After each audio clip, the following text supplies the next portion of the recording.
Saya 11th Olympic. Sana O 11th Olympic, 10th Olympic do 12th Olympic. Matia, long zahe besoi tiam la wai sake. Ti ni lo chalai ta ni lo zahe. O dure wangin veng monga lo ma ilang.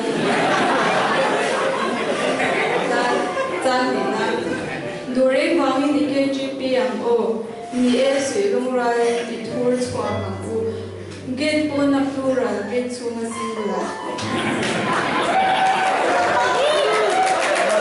Sakuna Krista net plural de ang o most ng chalera ruwa kai kalakan tama ay na ni kai kama tinga apet ye